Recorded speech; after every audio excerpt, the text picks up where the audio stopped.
Next দেখ হচ্ছে যে ইন্টারোগেটিভ, তাই তো?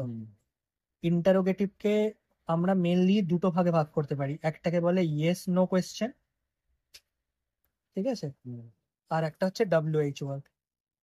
এবার এই যে ইয়েস নো কোয়েশ্চেনের মধ্যে তো do did does is am are বা ওয়াজ ওয়্যার এইসব দিয়ে, হ্যাভ দিয়ে আর মোডাল দিয়ে এগুলো দিয়ে করা যায়। তো আমি আজকে যেটা শেখাচ্ছি সেটা হচ্ছে তোকে ডু ডাজ বা ডিড দিয়ে যেটা হয় সেটা শেখাচ্ছি, ঠিক আছে? আগে এটা শেখাবো, তারপরে মোডালেরটা শেখাবো, হ্যাভ হ্যাজেরটা শেখাবো, তারপরে WH ওয়ার্ডে যাবো। ডু ডাজ দিয়ে দেখ, ধর তোকে এরকম একটা কোশ্চেন দিয়েছে যে ডু ইউ প্লে ক্রিকেট, এটা দিয়েছে দিয়ে কোয়েশ্চেন মার্ক। তো আমরা কি করবো, এরম সেন্টেন্স যখনই দেখবো যেটা ডু দিয়ে ডাজ দিয়ে বা ডিড দিয়ে কোয়েশ্চেন করেছে, আগে এই ডুটাকে চাপা দিয়ে দেবো। তাহলে কি পড়ে থাকলো, ইউ প্লে ক্রিকেট।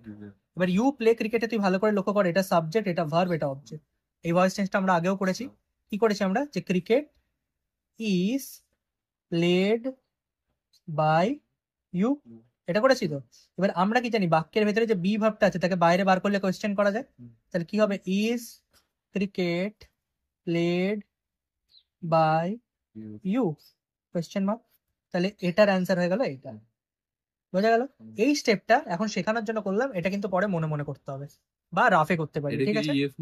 এটাকে ইয়েস নো কোয়েশ্চেন বলে, কারণ এগুলোতে আমরা ইয়েস বা নো দিয়ে অ্যান্সার দিতে পারি। যেমন ডু ইউ প্লে ক্রিকেট, তুই ইয়েস বা নো বলতে পারতিস। WH কোয়েশ্চেন আমি যদি জিজ্ঞেস করি হোয়াট ইজ ইউর নেম, তুই ইয়েস বা নো বলতে পারবি না, সেই জন্য ওদেরকে WH ওয়ার্ড আলাদা বলা হয়, ঠিক আছে? এবার যদি আমি ডিড দিয়ে একটা কোয়েশ্চেন করতাম, ধর এরকম থাকতো যে did you sing a song, তুমি কি গানটা গেয়েছিলে, ঠিক আছে, did you sing a song. তাহলে দেখ, এই যে ডিডটা চাপা দেবো, এটা তো পাস্টে আছে, এটা যেই চাপা দেবো সঙ্গে সঙ্গে আমার এই ভার্বটা চেঞ্জ হয়ে কি হয়ে যাবে, স্যাং হয়ে যাবে, তাই না? এটা চাপা দেওয়া মানে আমাকে এই ভার্বটাকে তো পাস্ট করে দিতে হবে। তাহলে এবারে এটা দেখ, সাবজেক্ট পেয়ে গেছি, ভার্ব পেয়ে গেছি, অবজেক্ট পেয়ে গেছি, ভয়েস চেঞ্জ কর, a song was sung by you, তাই তো? আবার এটার বি ভার্বটাকে বাইরে বার করে দে, তাহলে was a song sung by you. এটা হয়ে গেল তোর ডু ডাজ ডিড এর ভয়েস চেঞ্জ ইন্টারোগেটিভ সেন্টেন্সে। এরপরে ইজ আমরা শেখাবো, হ্যাভ হ্যাজ শেখাবো, কিন্তু আগে এটা